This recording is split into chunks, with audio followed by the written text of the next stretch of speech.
J'imite bien l'escalator. Ah c'est nul, mais fallait que je le fasse. Bref, salut à tous, j'espère que vous allez bien. Moi pour ma part, ça va nickel. Aujourd'hui, on se retrouve pour un nouveau thread, mais pas comme les autres, je vous explique. Comme l'histoire est vraiment très longue, et non, je ne ferai pas de blague de bof, le thread se déroulera sur 3 vidéos. Et mis à part ça, le format sera un petit peu différent que d'habitude, mais en tout cas, j'espère sincèrement que vous serez immergés dans l'histoire, tout comme moi je l'ai été en la lisant. L'histoire va débuter dans quelques instants, donc asseyez-vous confortablement dans votre canapé ou bien dans votre lit. Voilà, tant que c'est pas quelque chose de dur qui vous fait mal au huc, c'est bon. Servez-vous un grand verre de lait frais ou bien un verre de vodka, ça c'est toi qui vois. 3, 2, 1, let's go! Quand le film se finit, Léa est en train de ronfler. Et très sincèrement, je n'aurais jamais cru qu'une petite fille de 5 ans pouvait ronfler comme un ours. Je jette un coup d'œil à l'heure sur mon portable. Minuit moins 10. Je n'avais pas remarqué qu'il était aussi tard. La télécommande en main, je me penche alors pour éteindre la télé lorsque sa tête blonde se relève de mes genoux. Qu'est-ce que tu fais ? J'éteins, c'est l'heure d'aller au lit. En vérité, ça fait déjà 2 heures que j'aurais dû aller la coucher. Seulement, c'était compliqué de dire non à une petite fille qui vous sort le grand jeu. La tête penchée sur le côté et les yeux agrandis comme le chapeauté, avec en prime un petit « s'il te plaît ». On l'a tous sorti au moins une fois ce s'il te plaît de victime là. S'il te plaît. Bon, la plupart du temps ça marchait, mais bon voilà, tu sais, à passer un certain âge ça marche plus trop. Mais cette fois-ci je ne compte pas me faire avoir. Mais moi je suis pas fatigué. Je fais bien la voix de la petite fille, non? Qu'est-ce que t'en penses? Pourtant ses yeux mi-clos et ses cheveux en bataille laissent suggérer le contraire. Un sourire en coin, je lui lance un regard entendu. Mais elle fronce les sourcils sous sa frange. Visiblement, elle n'a pas trop l'air de vouloir bouger. Je gigote un peu et tire les couvertures pour forcer la fillette à se relever. Tes parents m'ont dit de te mettre au lit à 10h. Et il est minuit. Et alors? Je la regarde en fronçant les sourcils. Non mais je rêve ou elle me tient tête? Assise sur les genoux, elle me jauge d'un visage fatigué où se reflète vaguement un air de défi. Manque de chance pour elle, en tant qu'aînée de 2 enfants, j'ai l'habitude des rebelles dans son genre. Ce n'est clairement pas elle qui va me faire flancher. La bouche en cul de poule, je m'approche d'elle en la fixant bien droit dans les yeux. Donc tu ne sais pas du tout ce qu'il se passe à minuit. La gamine secoue la tête en soutenant mon regard. Je vois bien que j'ai attisé sa curiosité. Je baisse la voix en rapprochant encore plus mon visage du sien. As-tu déjà entendu parler de la Dame Blanche? Si à minuit un enfant n'est pas en train de dormir, elle apparaît devant lui comme un fantôme. Alors elle l'enlève et elle le tue. À la vue de ses grands yeux écarquillés, je commence à me demander si c'était vraiment une excellente idée de lui dire ça. Ouais, j'avoue sur ce coup-là, t'aurais mieux fait de fermer ta gueule. Elle regarde tout autour d'elle comme pour s'assurer qu'aucun fantôme ne rôde avant de reposer son regard sur moi, un sourcil froncé. Comme ça, un seul. Tu vois. Ouais, c'est mon petit pouvoir, voilà, c'est... Marque-moi-le dans les commentaires si tu sais le faire aussi. Comme ça, on va s'appeler la Team Sourcil. Mais du coup, Oriane, toi aussi, elle peut te kidnapper. Je secoue la tête en affichant un petit sourire pincé, presque désolé. Non, moi je suis trop vieille, il n'y a que les enfants qui l'intéressent. C'est pour ça que tu devrais vite aller au lit. Au moins cette histoire eut son petit effet. Léa s'empresse de se lever, faisant tomber les couvertures du canapé. Je me retiens alors de rire en les ramassant. Elle chancelle dans le couloir jusqu'en bas des escaliers. Je la suis et la prends dans mes bras pour la monter. Quand soudain... elle m'arrête en grognant. Attends, il faut prendre Héloïse aussi. Je perds mon sourire et tourne la tête vers l'intérieur du salon. C'est pas vrai, elle était bien partie quand même. En toute bonne foi, je n'ai pas vraiment envie d'aller faire l'aller-retour jusqu'au salon. Elle a beau faire 1 mètre de haut, les bras levés, elle pèse quand même son poids, la petite Léa. Non, tu iras la prendre demain, ta poupée. Léa se redresse dans mes bras, visiblement mécontente de ma réponse. Non, je veux pas la laisser toute seule. Mais elle sera pas toute seule puisque je serai en bas avec elle. C'est pas pareil, elle a peur quand je ne suis pas avec elle. Bon, c'est juste pour une nuit, Léa. Comment elle fait quand tu vas aux toilettes, hein? Il faut qu'elle vienne avec toi pour te torcher le cul? Ouais, désolé. Non, ça c'était pas écrit. Ça c'est moi. Je me suis un petit peu égaré, désolé. La gamine soupire. Je commence à avoir l'habitude de ses protestations.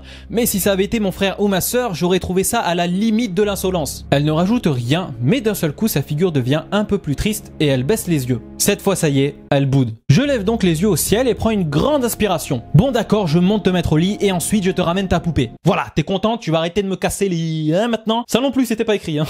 Et ensuite, je veux que tu dormes. Sinon, elle reste en bas avec moi et on ira chercher la Dame Blanche pour toi. Compris? Bon, j'admets, j'ai cédé. Mais elle avait l'air vraiment très contrariée. Et très sincèrement, je ne risque pas de me faire une bonne pub si je commence à priver les enfants que je garde de leurs jouets. C'est rien de le dire. Je dispose alors Léa sur le palier de l'étage pour qu'elle me montre où se situe sa chambre. Remarque une porte recouverte d'images de princesse Disney, de dessins et avec Léa en grosses lettres 3D rose dessus.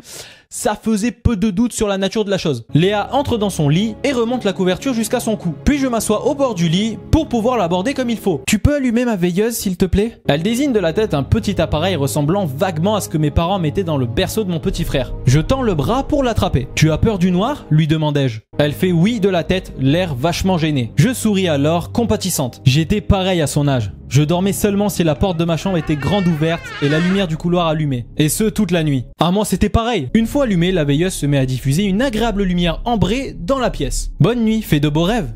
Oublie pas de me ramener Héloïse, hein. Mais non, ne t'en fais pas. De retour en bas, je m'affale sur le canapé, juste avant de me glisser sous les couvertures. Ah, cette sensation agréable, quand tu te mets sous la couette là, et que t'es un peu chaud, du coup tu mets ton pied en dehors de la couette, et tu commences à te chier dessus, du coup tu remets ton pied sous la couette, parce que voilà, tu sais, on sait jamais ce qui peut se passer la nuit, il y a des monstres, ils peuvent venir, ils t'attrapent le pied, toi tu fais ouais, lui il te l'aide. Non, ça n'arrivera jamais. Voilà, c'est dans ta tête. D'un geste rapide, j'allume la télé sur une série policière et attrape mon portable pour regarder mes messages. Ah bah tiens, notification Tinder, bah c'est cool ça. Putain merde, c'est vrai qu'elle dort la petite. Alors, non, moche. Putain, mais y a que des moches sur cette appli, c'est fou ça. Je m'empresse de répondre à mes parents et à ceux de Léa qui se demandent si tout va bien. Bah bien sûr que tout va bien. Attendez, vous parlez à une babysitter de qualité là. Attends, vous savez comment on m'appelle moi dans le milieu, hein? On m'appelle pas, en fait. C'est ça le problème. Lorsque l'épisode commence, j'étends mes jambes pour m'allonger sur le canapé, puis quelque chose de dur effleure mon pied. Non, c'est pas ce à quoi vous pensez, non. Mon cœur loupe un battement et je sursaute. J'aperçois alors au bout du canapé une tête brune aux yeux fixes. Héloïse ? Je tire la couverture vers moi et replie mes jambes pour mieux la voir. Honnêtement, je pense que si quelqu'un m'avait offert cette poupée quand j'étais gamine, même maintenant, j'aurais pris ça pour une mauvaise blague. C'est le genre de jouet qu'on ne voit plus que dans les brocantes, ou alors dans les films d'horreur.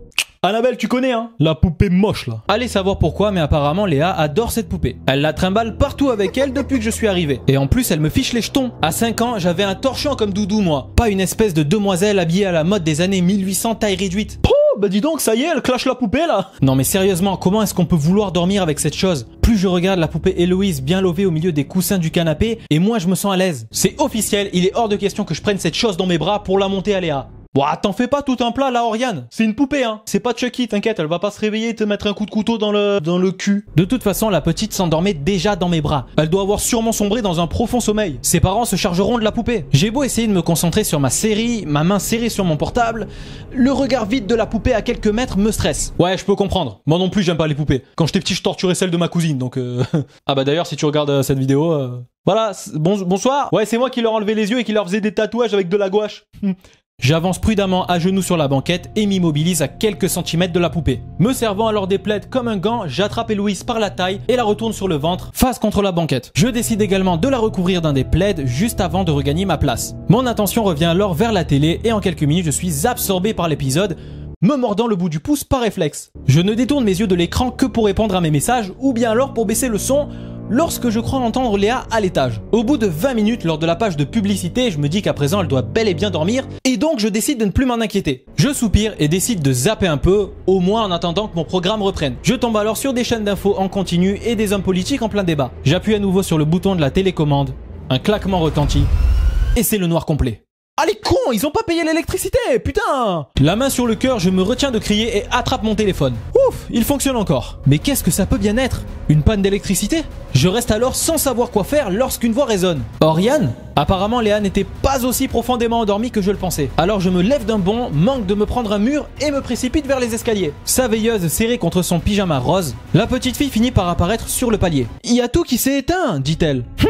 Tu ne devrais pas dormir? Ses cheveux balayent ses épaules quand elle secoue sa tête. J'arrivais pas à dormir sans Héloïse. Et vu sa tête, moi ça aurait plutôt été si elle était dans ma chambre que je n'aurais pas fermé l'œil de la nuit. Je fais signe à la fillette de descendre et ouvre les bras pour la porter. Et ça me rassure d'avoir sa veilleuse pour m'éclairer un peu plus. Grâce à ça, je me fraye un chemin dans le couloir jusqu'à la cuisine et regarde dans la rue. C'est bizarre, les lampadaires sont toujours allumés. Et en plus de ça, il y a de la lumière dans la maison des voisins. Comment ça se fait qu'il n'y a plus de lumière chez nous? Je n'y connais pas grand chose en électricité, mais à mon avis ça doit être les plombs qu'ils ont sauté ou un truc du genre. Je tourne la tête vers Léa, les sourcils froncés, elle ne semble pas du tout apprécier la situation. J'essaie donc de la rassurer en posant ma main sur son dos. D'habitude ils font quoi tes parents quand il n'y a plus de lumière comme ça? Ils vont dans le sous-sol. Yes, c'est justement ce que j'allais faire. Effectivement, c'est probablement là que doit se trouver le disjoncteur. Mais je n'ai pas trop envie de toucher à tout et de casser quelque chose. Et la meilleure solution est sûrement d'attendre que ses parents rentrent, mais si je ne remets pas le courant, Léa ne voudra jamais s'endormir. Je prends donc mon courage à deux mains et lui demande où se trouve le sous-sol. Une fois arrivé devant la porte, je pose la petite sur le sol et allume la torche de mon portable. Le faisceau est faible, mais ça devrait être suffisant pour que je ne me casse pas la figure dans les escaliers. Ah bah là, ça serait la totale, j'ai envie de te dire. Ça va, Oriane, qu'est-ce qui se passe? J'ai entendu du bruit là, ça vient d'où? C'est toi? C'est qui? C'est moi? Non, c'est pas... C'est... Aidez-moi! Non, t'inquiète, tout va bien, je me suis juste cassé le tibia, ça va, c'est... Tu m'attends ici, ma puce, j'en ai pour 2 secondes. Je descends, je rallume toutes les lumières et je remonte, d'accord? Non, je veux pas rester dans le noir toute seule. La panique se lit dans ses yeux et ça m'embête vraiment de la laisser là, mais si je l'emmène avec moi en bas, ça risque d'être beaucoup trop compliqué à gérer. J'attrape sa veilleuse. Regarde, toi aussi tu auras de la lumière. Et tu ne peux pas descendre avec moi en bas, il fait encore plus noir qu'ici. Des larmes se mettent alors à couler de ses yeux. Oh, Mskina!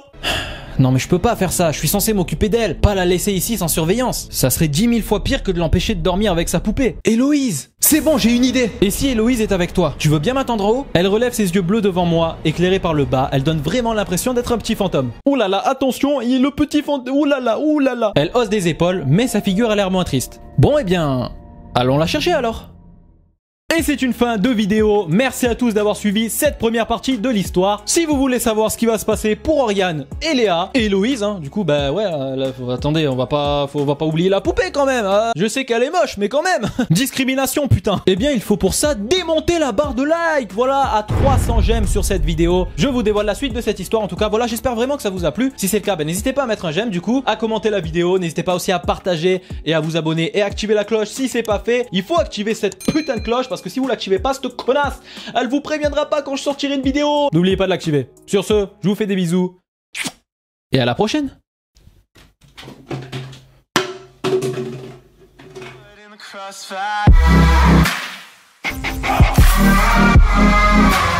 Caught in the crossfire.